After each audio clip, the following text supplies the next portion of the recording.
വിജയലക്ഷ്മി എന്ന് പേര് വന്നത് അങ്ങനെയാണ്.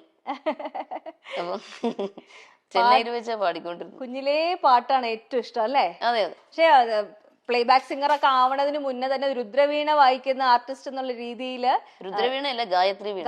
രുദ്രവീണ എന്ന് പറയാറില്ല അതിനെ? ഇല്ല, ഗായത്രി വീണയെന്ന്. അത് രുദ്രവീണ തെറ്റിച്ച് പറയണേ. അത് പറയുമ്പോ അങ്ങനെ എല്ലാവരുടെയും വായിൽ അങ്ങനെ വന്നു പോണേ. എന്റെ വായിൽ നിന്ന് വന്ന് അബദ്ധമാണ്. അബദ്ധമല്ല, അതും കുഴപ്പമില്ല. രുദ്ര എന്ന് പറഞ്ഞാൽ അത് തെറ്റൊന്നുമില്ല. ഗായത്രി വീണ. സാധാരണ വീണയിൽ നിന്ന് ഗായത്രി വീണ എന്താണ് പ്രത്യേകത? ഒറ്റ കമ്പിയിൽ ഇലക്ട്രിഫൈ ചെയ്ത് വായിക്കുന്നത്. ലോകത്തിൽ ആദ്യമായിട്ട് ഒരാളേ ഉള്ളൂ എന്നാണ് കേട്ടിരിക്കണം. ഞാൻ മാത്രമേ ഉള്ളൂ തോന്നുന്നു എന്നാണ് തോന്നുന്നേ. എങ്ങനെയാ ഈ ഒരു സംഭവം കണ്ടുപിടിച്ചേ? ആരാ കണ്ടുപിടിച്ചേ? എനിക്ക് 15 വയസ്സുള്ളപ്പോൾ എന്റെ കോ ബ്രദർ ചെന്നൈയിൽ നിന്ന് വന്നായിരുന്നു. അദ്ദേഹത്തിന്റെ പേര് വിനോദ് എന്നായിരുന്നു. അപ്പൊ അദ്ദേഹം എപ്പോഴും കളി സാധനങ്ങൾ നിർമ്മിക്കുമായിരുന്നു. അപ്പൊ കളിവീണ നിർമ്മിച്ചു. അതിൽ ആദ്യം ടങ്കീസ് ആയിരുന്നു, പിന്നെ ഒരു കമ്പി ഉപയോഗിച്ച് പ്ലാസ്റ്റിക് ബോട്ടിൽ ഉപയോഗിച്ച് നിർമ്മിച്ചു.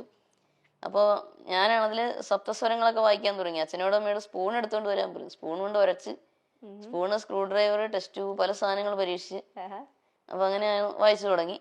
അപ്പൊ 1997 നമ്മുടെ സ്റ്റേറ്റ് സ്കൂൾ ഫെസ്റ്റിവലിന് ക്ലാസിക്കൽ മ്യൂസിക്കിന് 1ാം സ്ഥാനം ലഭിച്ചു. അപ്പോൾ കുമ്മനം ശശികുമാർ സാറ് ഗായത്രി തമ്പുരു സമ്മാനം നൽകി.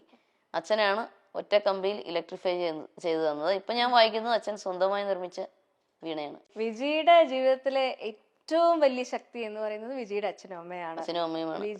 വിജിയെ ഇങ്ങനെ കൊണ്ട് എല്ലാ കാര്യങ്ങളിലേക്കും എത്തിക്കുന്ന രണ്ടുപേരുമാണ് അല്ലേ?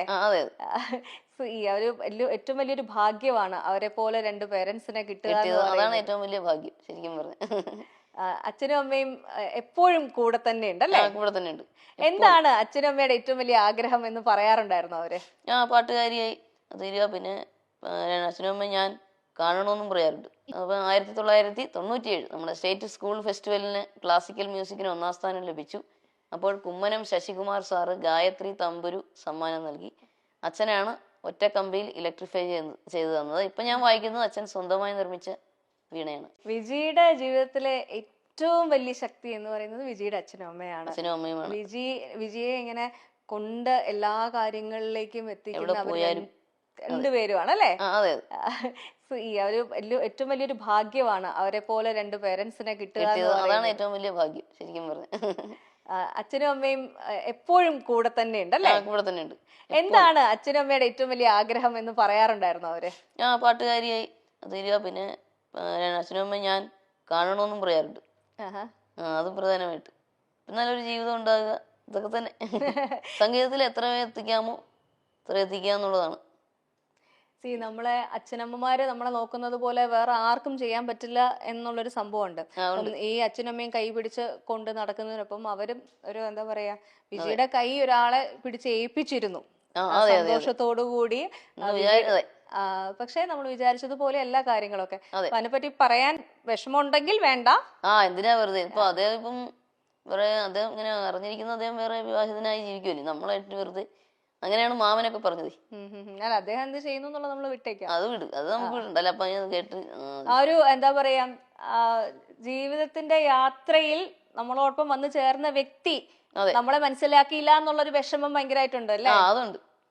നമ്മുടെ ദുഃഖം എന്താണെന്നോ എന്താണ് വിഷമമെന്ന് മനസ്സിലാക്കാതെ പെരുമാറുക. അച്ഛനും അമ്മയും പാടില്ല. അവരൊക്കെ അകറ്റുവാൻ നോക്കുക അതായത് എല്ലാം ഒറ്റയ്ക്ക് എല്ലാവരെയും കൂടെ അച്ഛനും അമ്മയും മാത്രമല്ല എല്ലാവരെയും അകറ്റാൻ നോക്കുക. നമ്മൾ സമ്മതിച്ചില്ല. സാധാരണ പെൺകുട്ടികള് ഇത്തരത്തിലുള്ള എന്താ പറയാ പ്രശ്നമുള്ള സാഹചര്യങ്ങളിൽ പെട്ടുപോയി കഴിഞ്ഞാൽ അതിൽ നിന്നും പുറത്തു വരാൻ ഉള്ള ധൈര്യം ഉണ്ടാവാറില്ല. പക്ഷെ വിജി സത്യത്തിൽ ഒരു വലിയൊരു പ്രശ്നത്തിൽ നിന്നും രക്ഷപ്പെട്ട് കരകയറി എന്നാണ് ഞാൻ വിശ്വസിക്കുന്നത്. ആ ധൈര്യം എങ്ങനെ കിട്ടി? അത് പണ്ടേ എനിക്ക് അങ്ങനെ വാശിയുള്ള സ്വഭാവം. എന്താണെങ്കിലും നമുക്ക് ഇഷ്ടമില്ലാത്തെന്ന് പറഞ്ഞാൽ എന്തൊക്കെ നിർബന്ധിച്ചാലും നമ്മള് ചെയ്യൂല. അപ്പൊ ആ വാശി ഞാൻ അവിടെയും കാണിച്ചു. അത് തന്നെ വിജിയെ അകറ്റാൻ ശ്രമിച്ചത് വിജിയുടെ ഏറ്റവും പ്രിയപ്പെട്ട പാരന്റ്സിൽ നിന്നും അതേപോലെ തന്നെ വിജിയുടെ സംഗീതത്തിൽ നിന്നും കൂടിയാണല്ലേ? എല്ലാം കൂടെ. പാരന്റ്സിനെ അകറ്റുമ്പോൾ നമ്മുടെ സംഗീതത്തിനെയും ബാധിക്കുമല്ലോ. നമ്മുടെ മനസ്സിന് വിഷമം വരുമ്പോൾ സംഗീതത്തെയും ബാധിക്കും. പിന്നെ പുള്ളിക്ക് മിണ്ടിയ ദേഷ്യമൊക്കെ അങ്ങനെയൊക്കെ ആയിരുന്നു. മിണ്ടിയ ദേഷ്യം. അതിപ്പോ നമ്മള് പാട്ട് കേൾക്കുമ്പോഴേ കൈ കൊട്ടുക, താളം പിടിക്കുക, എല്ലാത്തിനും ദേഷ്യം. ഞാൻ പറയാതെ ദേഷ്യം വെച്ചോണ്ട് അവിടെ എങ്ങനെ പോയി ഇരിക്കാൻ പറയും. ഇങ്ങോട്ട് വരണമെങ്കിൽ അത് വേണ്ടെന്ന് പറയും. ഈ ഒരു സ്പിരിറ്റ് സത്യം പറഞ്ഞു കഴിഞ്ഞാൽ നമ്മളെ ഒത്തിരി ബുദ്ധിമുട്ടിലൂടെ കടന്നു പോകുന്ന ദാമ്പത്യത്തിൽ നിൽക്കുന്ന ഒരുപാട് പേർക്കൊരു ഇൻസ്പിറേഷൻ ആവട്ടെ. കാരണം നമ്മുടെ ലൈഫ് മൊത്തത്തിൽ ഒരാൾക്ക് അടിയറവ് പറഞ്ഞ് കീഴടങ്ങി കൊടുക്കേണ്ടതല്ല. പറ്റില്ല, പ്രശ്നമാണെങ്കിൽ പുറത്തു വരാനുള്ള അത് തന്നെ ഊർജ്ജം മറ്റുള്ളവർക്ക് ഉണ്ടാവാൻ വേണ്ടിയിട്ടുള്ള ഒരു ഇൻസ്പിറേഷനും കൂടിയാണ് കേട്ടോ വിജി. അതെ അതെ, പിന്നെ അല്ലാണ്ട് അങ്ങനെ കീഴടങ്ങേണ്ട ആവശ്യം എന്താ, പണിയില്ലേ, അതിന്റെ ആവശ്യമില്ല. ലൈഫിലെ ഏറ്റവും വലിയ പ്രേരണ എന്താണ്? പ്രേരണ അച്ഛനും അമ്മയുടെയും പ്രോത്സാഹനം, ഇതൊക്കെ തന്നെ അച്ഛൻ്റെ അമ്മയുടെയും പ്രോത്സാഹനമാണ്. പിന്നെ ഇത് നമ്മുടെ സ്വന്തം ഇഷ്ടപ്രകാരം ആരും പറഞ്ഞിട്ടല്ല കേട്ടോ. അച്ഛനും അമ്മയൊന്നും എന്നാ നീ വേണ്ടാന്ന് വച്ചേക്കെന്ന് പറഞ്ഞിട്ടില്ല. കാരണം നിന്റെ തീരുമാനമാണ്, നിന്റെ ജീവിതമാണ്, നീ ആലോചിച്ച് തീരുമാനിക്കുക. എല്ലാരും അങ്ങനെയാ പറയുന്നത്. നല്ലൊരു ധൈര്യം മനസ്സുണ്ടാവുക എന്ന് പറയുന്നത് വലിയ കാര്യമാണ് കേട്ടോ. അതെ, അതാരും പറഞ്ഞിട്ട് ചെയ്തതല്ല. അങ്ങനെ ഒരു ധാരണയൊക്കെ പുള്ളിക്കൊക്കെ എല്ലാവർക്കും ഉണ്ട്, ഞാൻ പറഞ്ഞിട്ടാണ്, ഒന്നുമില്ല. അല്ല, നമ്മള് എന്താ പറയാ, നമുക്ക് നല്ലത് പറഞ്ഞു തരുന്നവരുടെ കേട്ട് കഴിഞ്ഞാലും കുഴപ്പമില്ലല്ലോ, തെറ്റൊന്നും ഇല്ലല്ലോ. പറഞ്ഞു എന്ന് വെച്ചാൽ